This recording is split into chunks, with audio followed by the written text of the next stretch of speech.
नमस्कार मंडळी, मी प्रतीक कदम. कोकणी माणूसमध्ये आपलं स्वागत आहे. आता आपण चाललो रसागडला. थांबून माहिती देणार होतो, पण अचानक प्लॅन झाल्यामुळे आम्ही सरळ निघालो. खेडमधून भरण्या नाक्यामधून हा रस्ता आहे. जर का तुम्ही मुंबई साईडने आलात तर भरण्या नाक्यावरून तुम्हाला डाव्या हाताला वळायचं आहे. आणि जर का तुम्ही चिपळूण साईडने आलात तर भरण्या नाक्यामधून ब्रिजच्या खालना उजव्या हाताला वळून तुम्हाला सरळ निघून जायचं आहे. आता जो रस्ता तुम्हाला व्हिडिओमध्ये दिसतो आहे हा भरणे नाक्यापासून रसाळगडापर्यंतचा रस्ता आहे.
नमस्कार मंडळी, मी प्रतीक कदम, कोकणी माणूसमध्ये आपलं स्वागत आहे.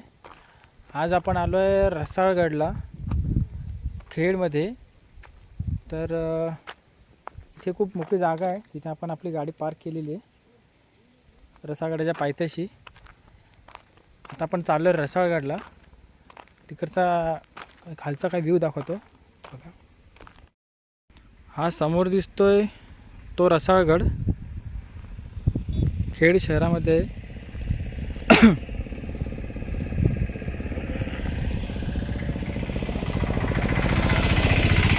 भरण्या नाक्यापासून एक साधारणतः 18 किलोमीटरवरती हा रसाळगड आहे. रसाळगडला येण्यासाठी खेडमधून बसेस सुटतात, त्या बसने तुम्ही येऊ शकता.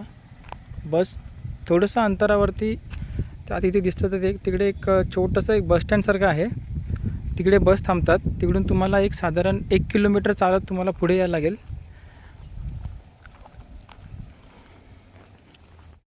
नमस्कार मित्रांनो, तर आता आपण चाललो आहे रसाळगडला. रसाळगडाचा जो मेन रस्ता आहे, त्या मेन रस्त्यापासून एक छोटीशी एक पायवाट जाते. तिकडे असं पायऱ्यासारखं केलेलं आहे. त्या पायऱ्यावरून आपण आता चढायला सुरुवात करूया. छोटीशी पायवाट आहे, चला.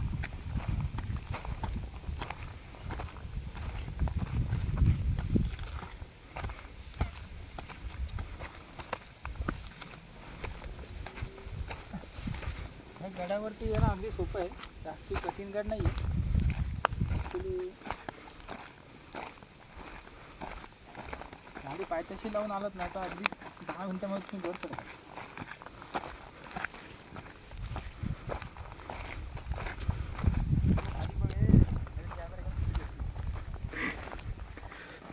आमची माणसं आहेत हे कप्या, हा इकडचाच रहिवासी आहे. हा आपलं थोडीफार गडाची माहिती देईल.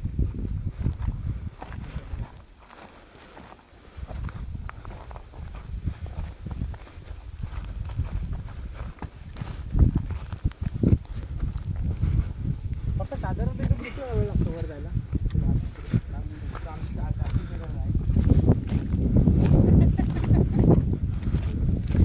इथे एक छोटीशी शिवपिंड आहे, त्याच काळात ती दिसते.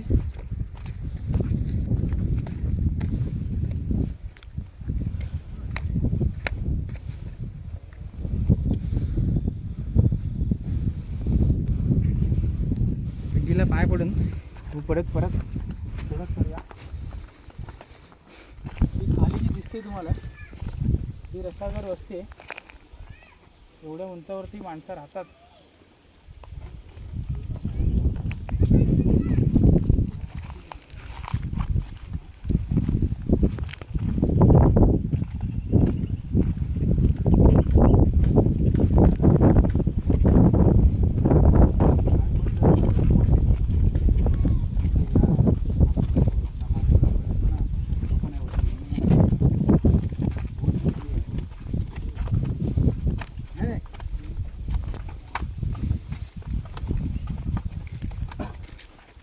रसाळगडावरती सूचना फलक आहे, त्या नियमांचं पालन करून आपण पुढे जाऊया.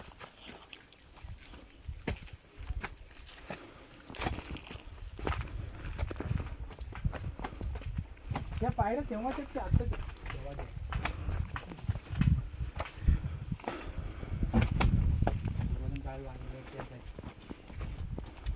हा वरती जो दिसतोय हा छोटासा बुरुज आहे.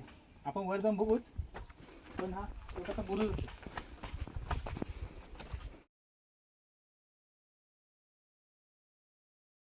आणि हा मेन दरवाजा किल्ल्याचा, तिथून आपण आता जाऊया. इथे साधारणतः बघून असं वाटतं की इथे याचं म्हणतो चौकी म्हणतो, चौकी. इथे पहारेकरी थांबतात. ते असावं कारण की हा जो आहे असा एकदम चौकोनामध्ये कापला गेलेला आहे आणि इथे अशी गॅप थोडीशी वगैरे आहे.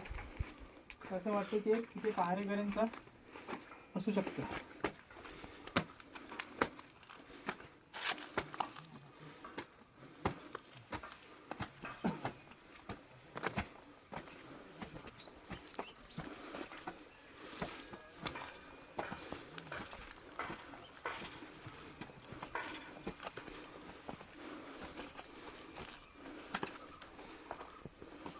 हा किल्ल्याचा महाराज करंज.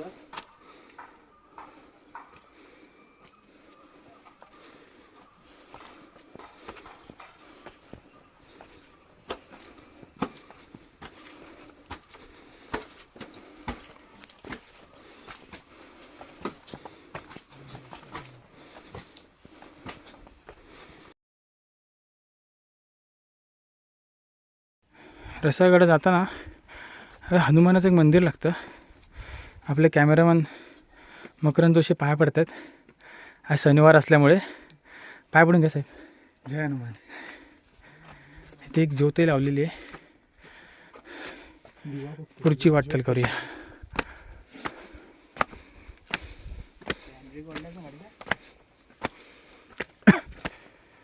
आपले फोटो काढा.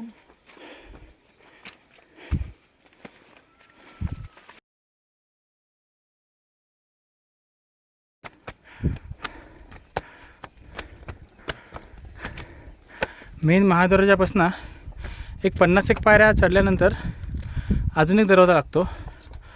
हा 2 नंबरचा दरवाजा.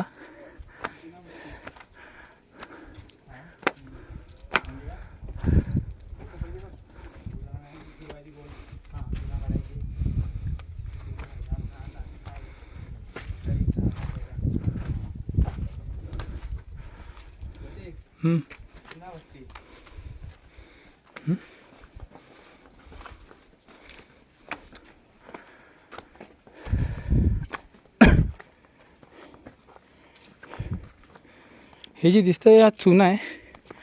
आता जेव्हा रसागडची डागडुजी केली त्या डागडुजी दरम्यान त्यांनी हे जे 2 टाके बनवले होते आणि 2 टाक्यामध्ये त्यांनी जी पूर्वीची पद्धत आहे चुन्यामध्ये वगैरे ते मिक्स करून त्या पद्धतीनेच त्यांनी बनवायचा प्रयत्न केला आहे.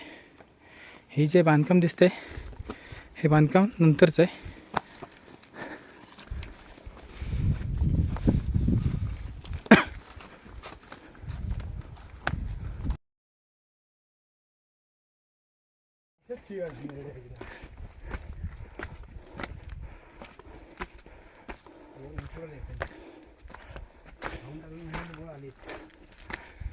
तर आता आपण रसागडच्या वरती आलो आहोत. एक तोफ आहे. जसं सांगितलं ना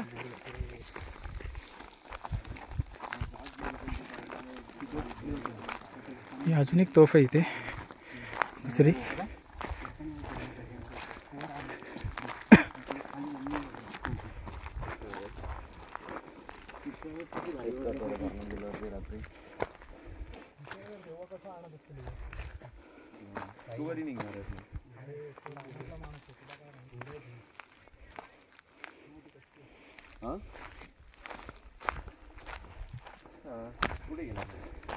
अरे बोर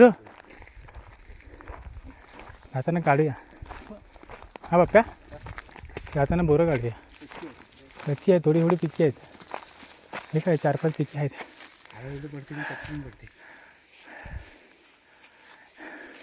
ते कच्च्या बोऱ्यांचं हे करतात ना रे काहीतरी चटणी करतात ना. इथे अजून एक टोक आहे. भरपूर एक टोक काही भरपूर आहेत. गावं बघ कशी केवढी दिसत आहेत. 2 तोफा बघितल्या आपण. आता तिसरी एक तोफ बघूया.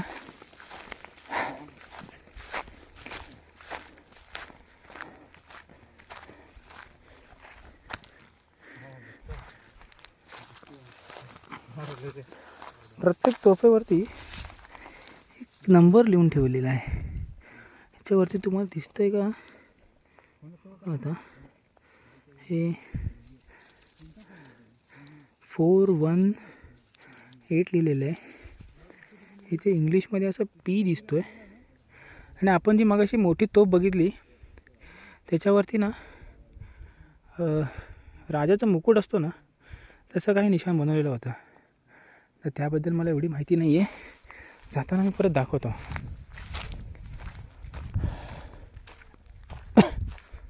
प्रचंड मोठा असा आहे हा रसागड. मंदिरही आहे समोर.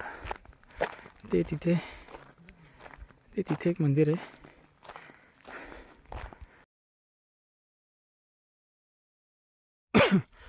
आपण मगाशी जे मंदिर बघितलं होतं हे मंदिर आहे झोलाई वाघजाई देवीचं मंदिर.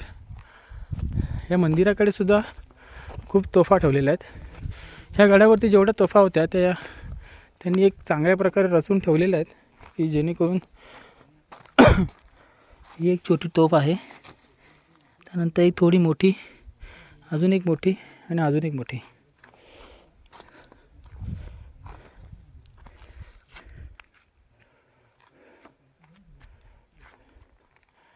हा एक दीपस्तंभ आहे मोठा.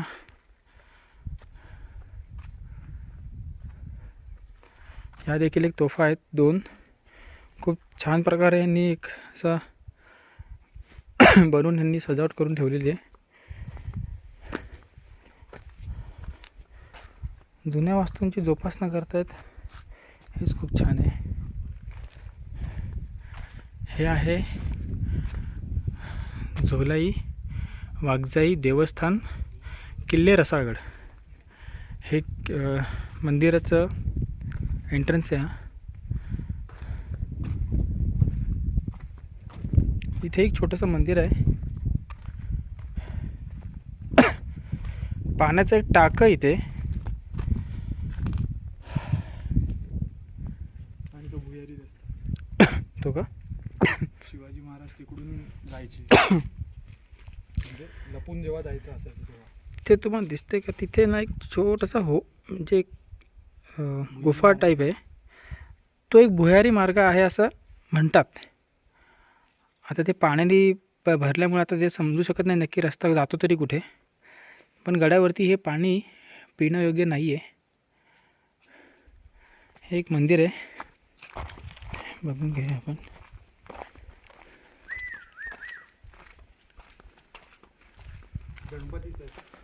गणपतीचं मंदिर आहे.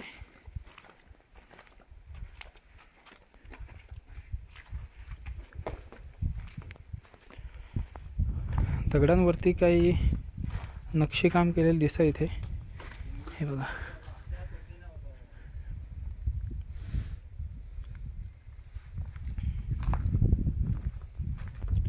इथेही काही दगडामध्ये कोरलेल्या देवीच्या मूर्ती आहेत. ही मंदिराची मागची बाजू आहे.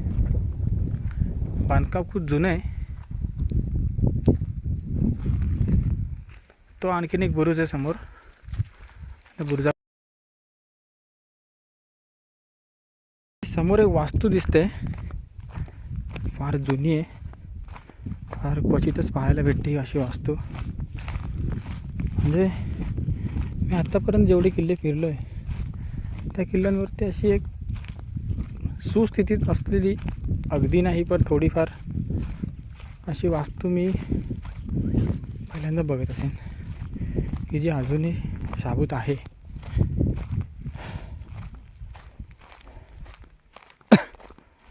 हे काय होतं रे? हे काय होतं? हा, धान्य कोठार. हे एक धान्य कोठार आहे असं म्हणतात. आता बांधलेला आहे, हे नाही बांधले आता.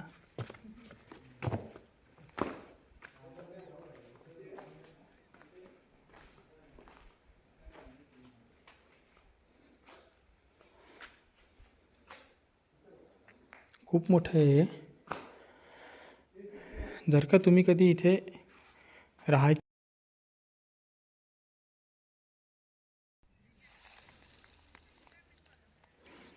धान्याचे कोठार खूप मोठे आहे.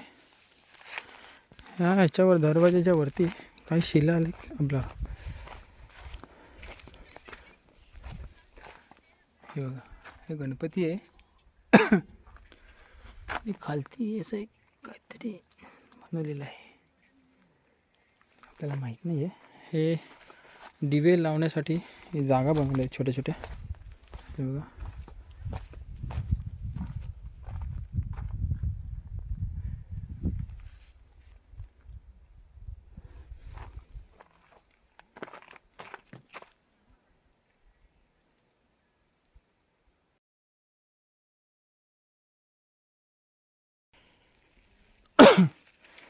ह्या तळ्याच्या अगदीच मागच्या साईडला अजून एक तळ आहे. हे पाणी थोडंफार पिण्यायोग्य आहे, अगदीच नाही, कारण की हे वाहतं पाणी नसल्यामुळे त्यात थोडंसं जे पिण्यायोग्य नसलं तरी माहीच आहे. किल्ल्याची बरीच पडझड झालेली दिसते.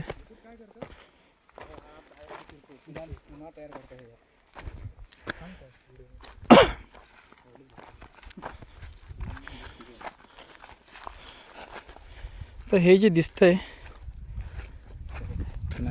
हे हे किल्ल्याच्या बांधकामाकरता जो चुना लागतो, चुना गूळ जे मिक्स करून आपण जे एक मिश्रण बनवायचं, ते बनवण्याकरता ही प्रोसेस होती. जसं मगाशी मी सांगितलं की किल्ल्याची डागडुजी जेव्हा केली आत्ता त्या काही महिन्यांपूर्वी, तेव्हा हे वापरलं गेलं होतं. जुन्या पद्धतीनेच त्यांनी बांधायचा प्रयत्न केलेला आहे.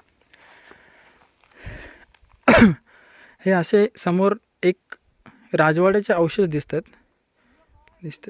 हे असं इथून असं एक म्हणजे एक एल टाईपमध्ये असं एक राजवाड्याचे अवशेष आहेत.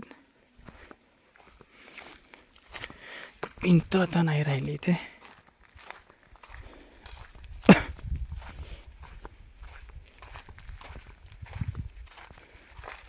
हे राजवाड्याचे अवशेष आहेत काही. समोर एक छोटासा बुरुज आहे. आपण तिकडे बुरुज आहे, त्या बुरुजाकडे जाऊया. ऐक,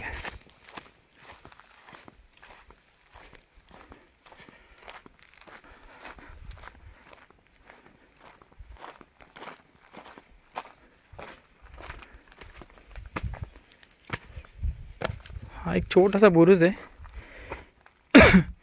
ह्या बुरुजावर 3 तोफा ठेवण्यात आल्या आहेत.